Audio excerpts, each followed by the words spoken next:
Et c'est l'heure du journal de l'économie.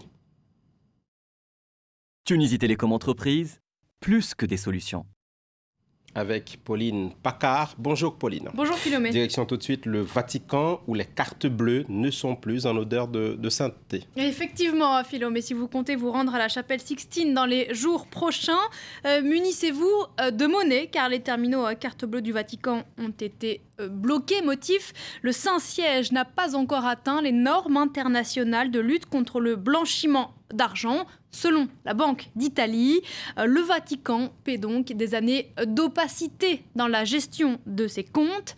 La correspondance de Sonia Logre-Gredi au Vatican. La Deutsche Bank Italia, donc, qui avait en gestion ce réseau de cartes bancaires, est une banque de droit italien.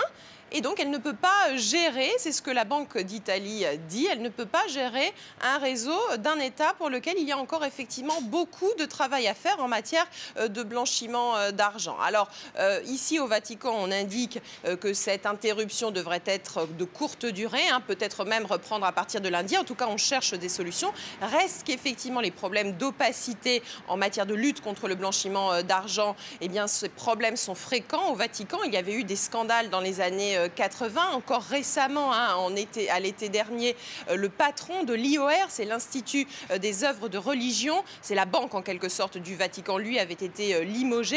C'est un problème, on le sait depuis plusieurs années. Le pape Benoît XVI a d'ailleurs décidé de prendre à bras-le-corps ce problème. Il a créé fin 2010 l'autorité d'information financière pour effectivement faire toute la lumière sur tout l'argent qui circule au Vatican. Il y en a beaucoup. L'IOR, eh bien, le capital de l'IOR, c'est quelques 5 milliards d'euros, donc c'est énorme. Monival, qui dépend du Conseil de l'Europe, a effectivement rendu un rapport en juillet.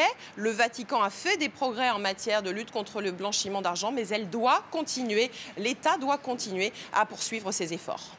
On jette un coup d'œil sur les marchés financiers, Pauline. Et à l'ouverture en Europe, l'enthousiasme est clairement retombé. Vous allez le voir, Paris, Londres et Francfort ont ouvert dans le rouge. Moins 0,22 pour le CAC, moins 0,10 pour le FTSE 600, moins 0,19 pour le DAX.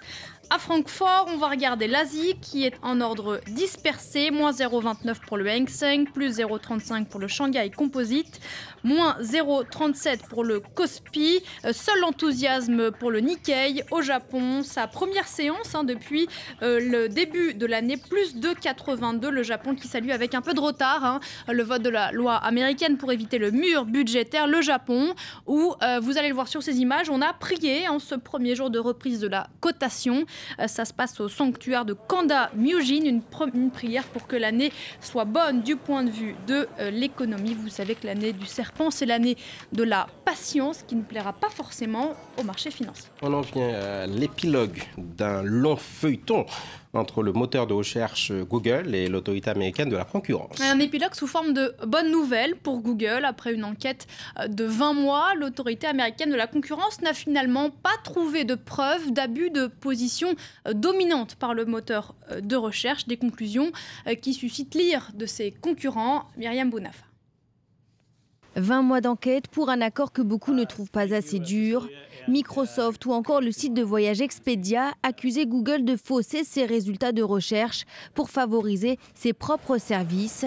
Pour l'autorité américaine de la concurrence, c'est peut-être une stratégie agressive, mais pas un abus de position dominante. Nous arrêtons notre enquête car les preuves ne permettent pas d'établir que l'affichage qui apparaît sur la page de recherche de Google ait été réalisé sans motif légitime. Une victoire pour le géant américain qui a dû pourtant faire des concessions, principalement dans le domaine des brevets.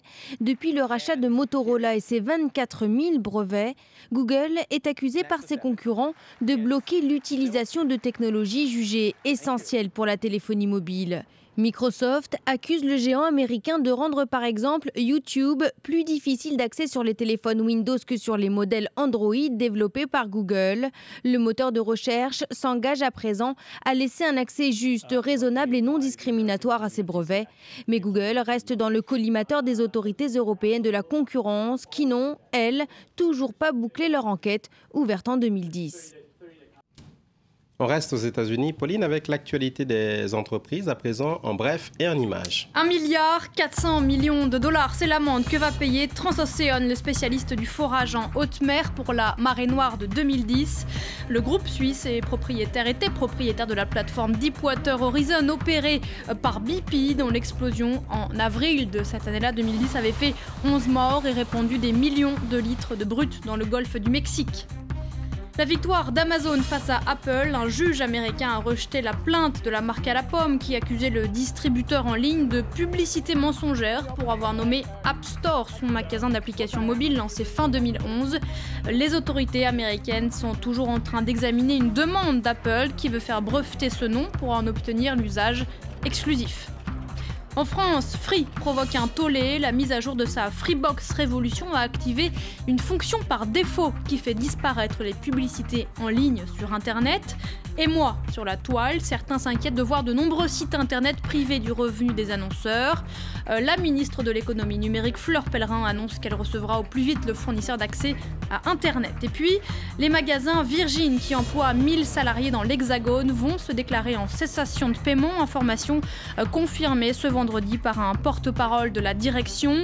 Les salariés redoutaient cette décision. Certains d'entre eux avaient fait grève le week-end dernier. Et pour refermer votre journal de l'économie, Pauline Paccard, on va parler de ce Britannique qui cherche du travail de façon assez originale. Oui, il s'appelle Adam Paquetti, vous allez le voir, il a pris effectivement des mesures assez radical. Regardez cette photo.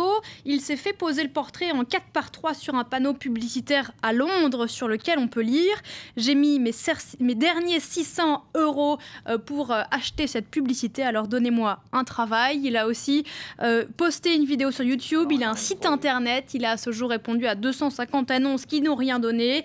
Il cherche un travail de producteur dans les médias. Alors si vous êtes intéressé par sa candidature, www.employadam.com. Avis aux employeurs. Donc, merci Pauline Paccard. C'était le journal de l'économie. Tunisie Télécom Entreprises, plus que des solutions.